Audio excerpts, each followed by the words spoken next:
if such is out there? Who pays for such a campaign? All those issues have to be discussed. The chair takes prerogative to recognize and call forward the county attorney, Ben Ryan. He served on this body. He called earlier and said he would be coming in, and he was running a little bit late. He's here at this point. Mr. Ryan, thanks for coming by. The chair yields to county attorney Ben Ryan. Thank you very much, Councilman Bradford. I was at the NAACP ceremony, and the rain kept Eric Holder, who was supposed to speak in Washington, D.C. apparently. So I told him, I said, since Eric Holder is not here in town, I'm going to go right to the council chambers.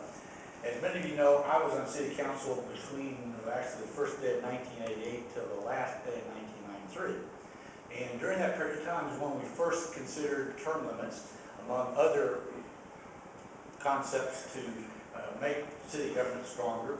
And talking with Councilman Bradford and several others, we thought maybe a good idea to put it a little bit in context, if you all would like, from the perspective of someone who was here and who was an advocate of 2 4-year terms with a layout period.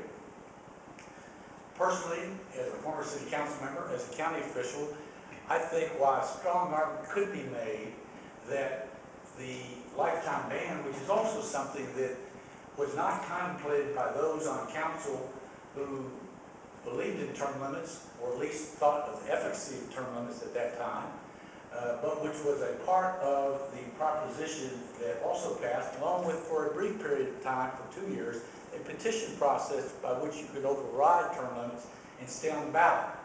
I initially, sitting at the table, did vote for that petition process, but realized almost immediately that any incumbent could really probably do the petition process, and I was advocating 2 4-year terms with a layout period, meaning that someone could serve 2 4-year terms, could lay out, then run again for council or mayor. So I then chose not to use the petition process to stay on the ballot at that time. As I remember, every council member who was otherwise going to be term limited, after the only 2 things that passed were the petition process and the 3 2-year terms. I actually believe, I've been meaning to research that. I think if you actually run for that 3rd term, you're limited even if you don't win. In a lifetime, ban against ever being on this body again. I didn't use that. But with that said, now that we've got the 3 2-year terms and a lifetime ban, I asked at her funeral, I only say this because I think one of the people who was the most outstanding people ever served on city council in this city's history, Eleanor Tinsman, did more with that position as a city council member than virtually anybody else I knew. I've just talked to Jim Greenwood, who would also be here, who served a long time in city council, was an advocate of meaningful term limits, but he's out of town for 3 weeks, that the realistic thing that needs to be changed is, I think, the lifetime ban. A layout period, whether you go to 2 4-year terms, whether you have 3 2-year terms. Why would someone argue and ask Kathleen Ormsby, her daughter, at her ceremony on her passing, whether I could keep on saying this? Because Vince Ryan, when Vince Ryan grows up, I want to be like Eleanor Tinsman.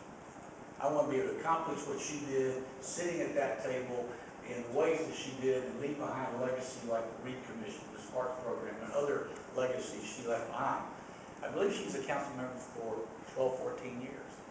So while we had good intentions when we initiated it, the discussion, while Simon Wright and his group had, I think, good intentions, the reality, 3 2-year terms and Gone for Life doesn't make much sense, especially for city council members, where you are the pure legislative body of the strongest strong mayor form in the country. And I don't see Anna here, but I see somebody sitting in Anna Russell's chair. I've checked this several times with Anna Russell just to make sure I didn't misquote it. The reason we have the strongest strong mayor form in the country is because when Oscar Holton was mayor the last time in the 1950s, they had a city manager system. We had a city manager system here at City Hall. And the charter change was one. Throughout the charter, where it said city manager, was written in mayor. So when that charter change passed, David Feldman can confirm this with Anna, who is actually a better resource many times than even the city attorney's office, to find out the history of the city, is when that passed, you had a mayor with all the power of a city manager without the one check and balance you have on city managers or school superintendents. Sometimes it takes a super majority of the legislative body, but often just a majority to fire that city manager, to fire that superintendent. Now, I don't know how many you want to raise your hand, but how many folks in the city council can fire the city manager of the city of Houston? It's like difficult for the city manager, but it's impossible to fire. So one can make an argument with this and take any questions, make an argument, maybe the mayor ought to be banned for life after 3 2-year terms or 2 4-year terms.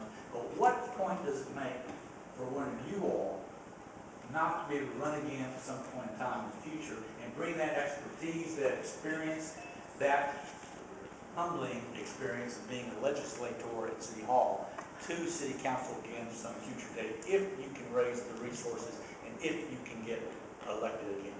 Mr. Ryan, thank you. Do you Yes, have sir. an opinion whether now is the time to make any proposed change to the term limit perspective or not? I think yesterday was too late.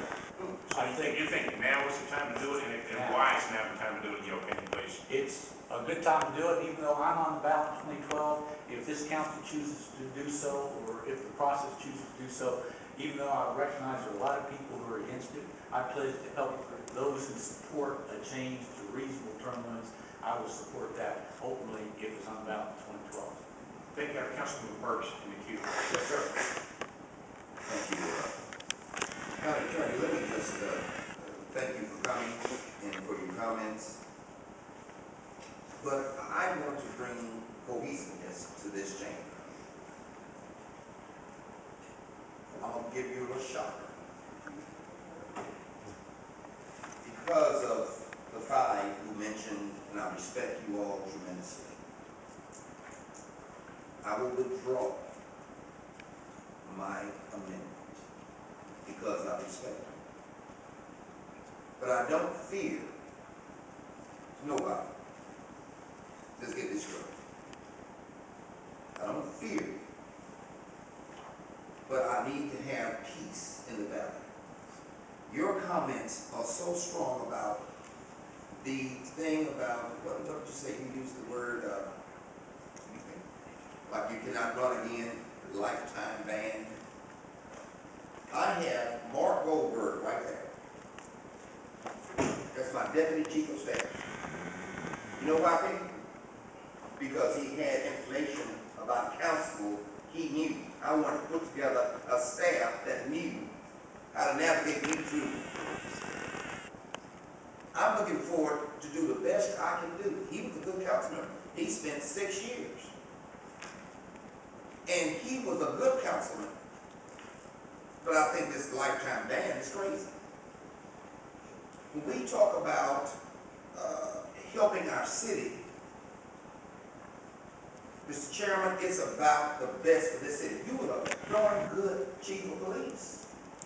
You best. But guess what? Now, would you want to go back to be chief of police again? I don't think so. You see, what happens is, once you all know what goes on in this job, it's a whole new experience. You need to have wise people, wise counsel around you. How many of y'all can say that you got a chief of staff, deputy chief of staff, and a former city councilman? Unheard of. But I had to put together experience around me. Now, I'm trying to do a good job. No term limits? Fine. Adjust it. That's all I'm asking my body to do. Is adjust it. It needs to be adjusted. Good people running for office. We want the best. Chairman Costello, I love you. I always vote for you. Remember, I got to vote too in this thing. But you fail to realize that we're talking about the best for the citizens of Houston. That's what we're talking with. And she loved that too. Thank you very much. Thank you. Chair recognizes Councilman